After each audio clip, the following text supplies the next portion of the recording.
Hello everyone, welcome to the real South Africa. My name is Thabang Molefe and I was born and breastfed in Soweto.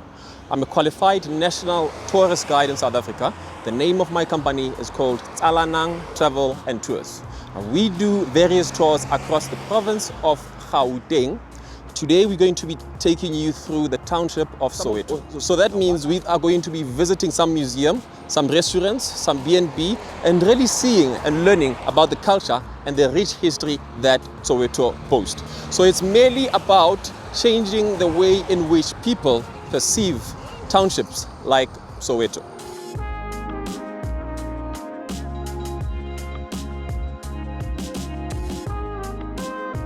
So this will be the FNB Stadium. So this will be the largest stadium in South Africa with a seating capacity of 94,000 people. So this stadium was originally built in the year 1989, but to this design only in the year 2006 when South Africa won the bid to host the 2010 FIFA World Cup. So today the stadium will be used to host soccer, concerts and church gatherings. We have two of the biggest teams in South Africa, which is Kaizer Chiefs and Orlando Pirates, and they are the ones that will be playing their matches over here. So with the stadium, this is where Nelson Mandela made his first public appearance in the year 1990 when he was released from prison, and this is also where he made his last public appearance during the 2010 FIFA World Cup when Spain was playing the Netherlands.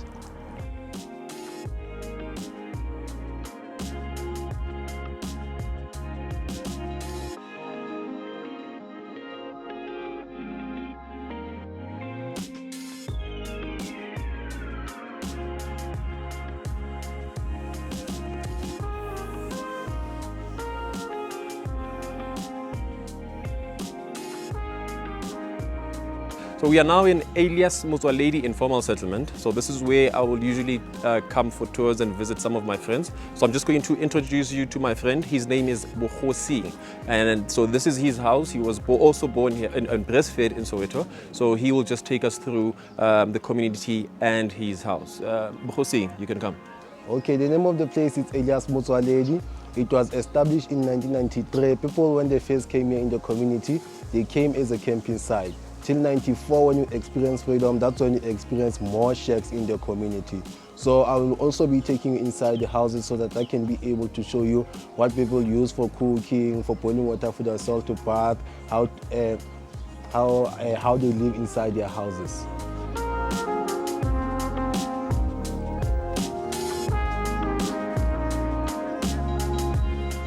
Okay, so I'm gonna be explaining some of the things that we use in the houses and how we survive. So that side we have a coal stove. So this is what most of the time we'll use often for warming up our shacks, because most of the time when it's winter time, the things, they are consolators, they contact each and every kind of a weather. If it's hot, your shack is gonna be hot.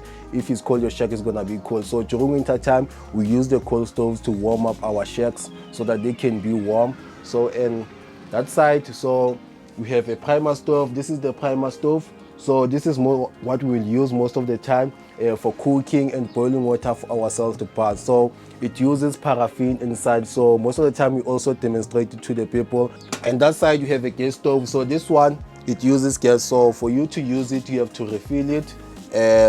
It's a 15 minutes walk to go and refill it where we refill the gas. So in this side, so I'm going to show you where people, they sleep at night. So that side, it's where people, they will sleep at night. So most of the time the beds here in the community, they are used by the elders. So for us, the young ones will sleep on the floor. So, and for lighting up our shacks at night, so we have paraffin lamps. So these are the paraffin lamps. So they use paraffin or kerosene. So we use it for lighting up our shacks at night.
So we are now at the Kliptown market. So this is where some of the locals where will be selling their fruits and vegetables. So a lot of people that will be buying their fruits and vegetables across the townships of Soweto, they will come around here. So we are now around the cosmetics and restaurant side.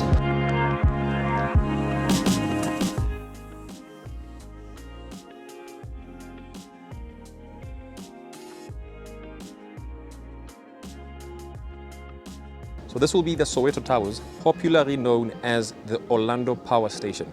It used to be a coal generating power station, but because of the air pollution, that's when it was closed and it was open as an entertainment center. So this is where now people will come for some adrenaline and do their bungee jumping, free falling, and some quad biking. So the towers will be about 100 meters to do the bungee jumping, and this is also where sometimes people will go right at the top of the tower just to have an aerial view of the whole township of Soweto. So with the tower behind me, the Soweto Gold, it will be a locally brewed beer, what we call the Soweto Gold.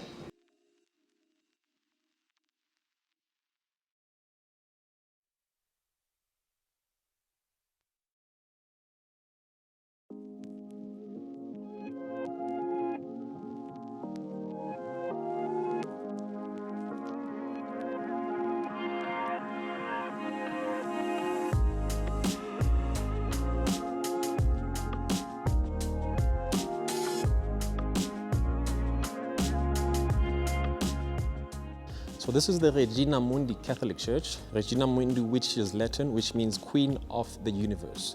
Now, this will be one of the largest Catholic churches in the province of Gauteng.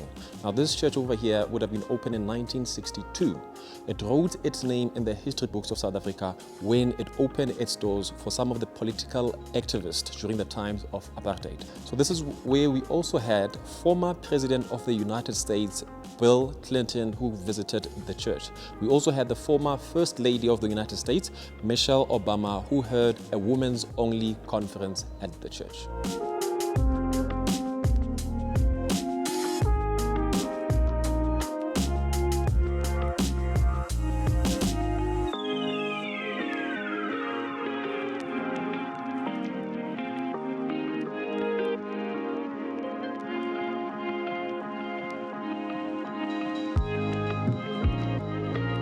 All right, Kidding. This tower it was built in 1957 in honor of Sir Ernest Oppenheimer, the German Jewish humanist, to organize a loan of £3 million for Johannesburg City Council to build 20,000 houses in Soweto. The reason being, those times there was a shortage of houses in Soweto, especially for the people who worked in the mines and as domestic workers. Ernest was invited to come and see how the people of Soweto are living. As a person didn't speak much, he organized that loan, and with that loan, they were supposed to build 20,000 houses in Soweto. Because of corruption, they ended up building 14,000 houses. This tower, when it was built in 1957, it was never built for us, the black South Africans. It was utilized by the only South Africans, white South Africans.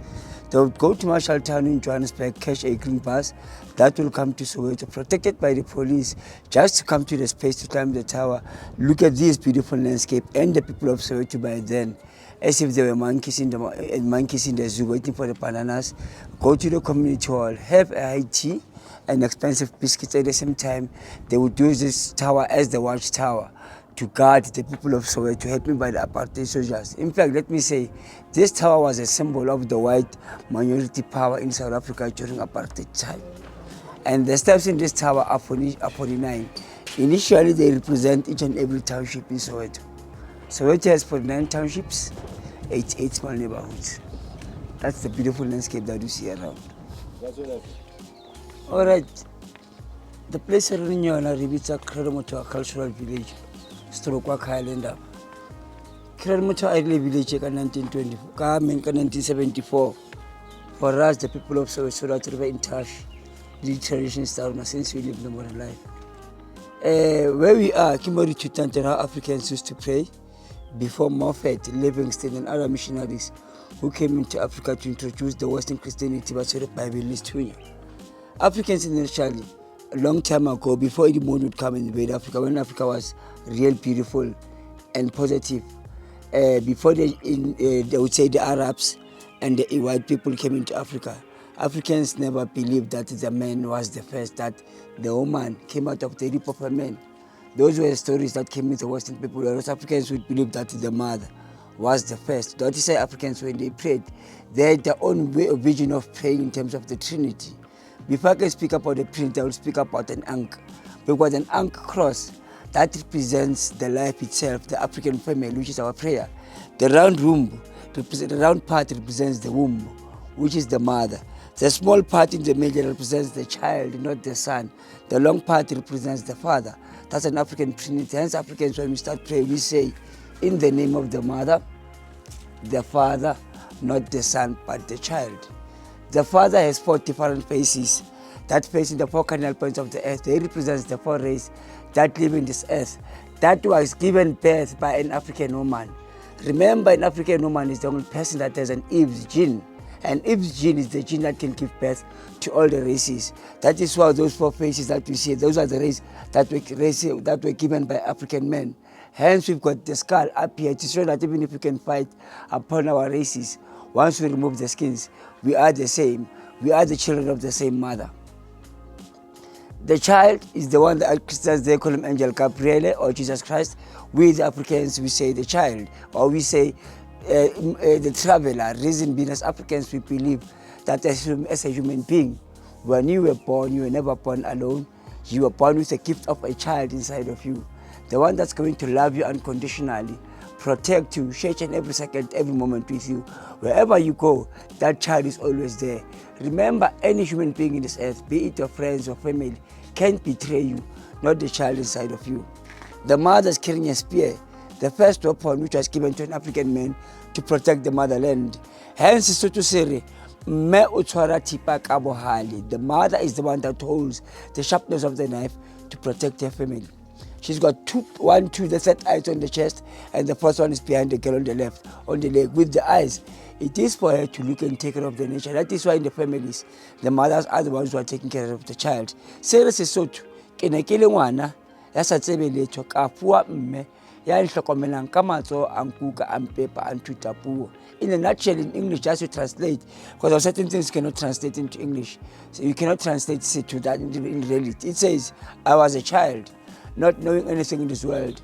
I was given the mother. With her hands, she managed to raise me, feed me, and made me a strong man who I am today. Hence, you see that the mother is everything. 2 boys sitting on top of a lap, it is to show that as the people, we no longer respect the nature. We no longer respect the mother. We fight on top of the mother. That's got the mother, the father, and the child, the African Trinity, the African prayer.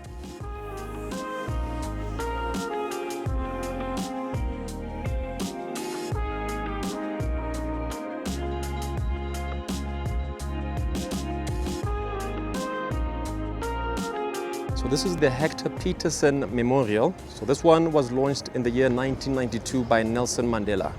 Now it was launched to commemorate the students of the 1976 Soweto student uprising. Now this was a group of students where they were protesting against using Afrikaans as a medium of instruction.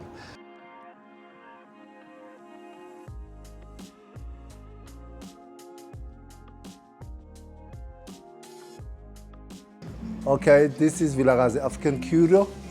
The shop is owned by the grandson of Dr. P.W. Vilakazi.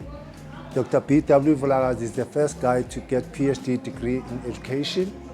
He was the first guy to be a lecturer at Wits University.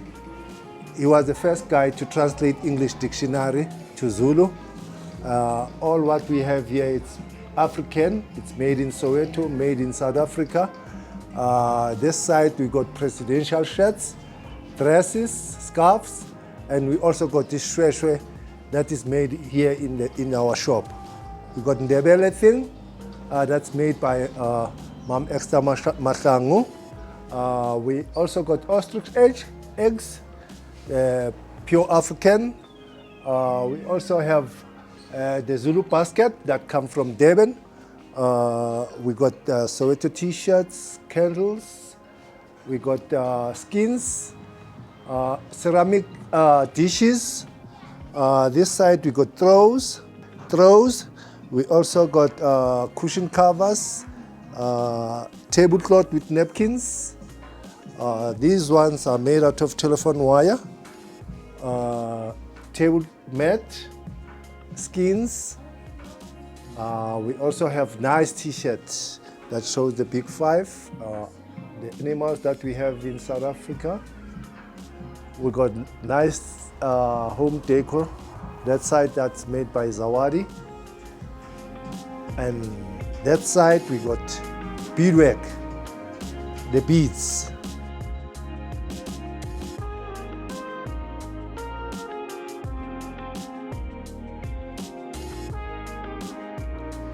We are now at Soweto B&B. So for those that don't know, you can also find your lovely accommodation here in Soweto. So this will be one of the 3-star B&B. So we're just going to walk inside just to see what kind of accommodation options they offer.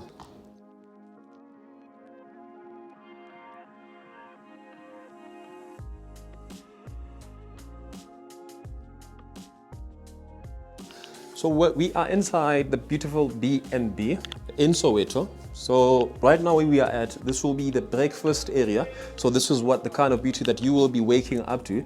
So here, this is where the people will have your lunches and some of the dinner. So yes, we cannot wait to host you so that we can come and bring you here at Soweto, one of the finest B&Bs that you find right here in Soweto.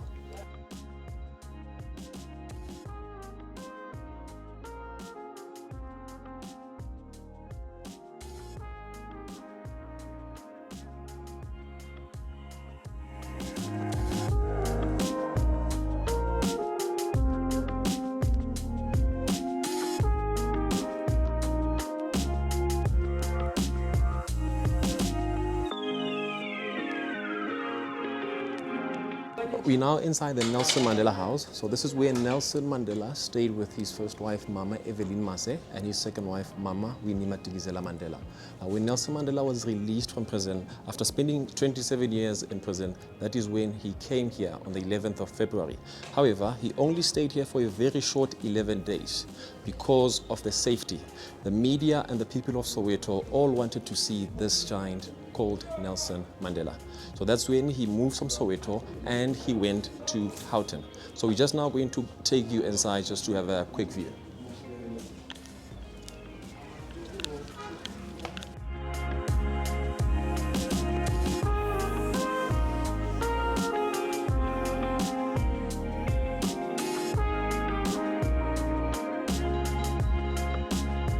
All right, everybody, did you guys have a great time in Soweto? We wanted to show you the good, the bad, and also the best of Soweto. So the Wheel South Africa is always on their game, and our next thing is showing you somewhere else in Gauteng. Enjoy.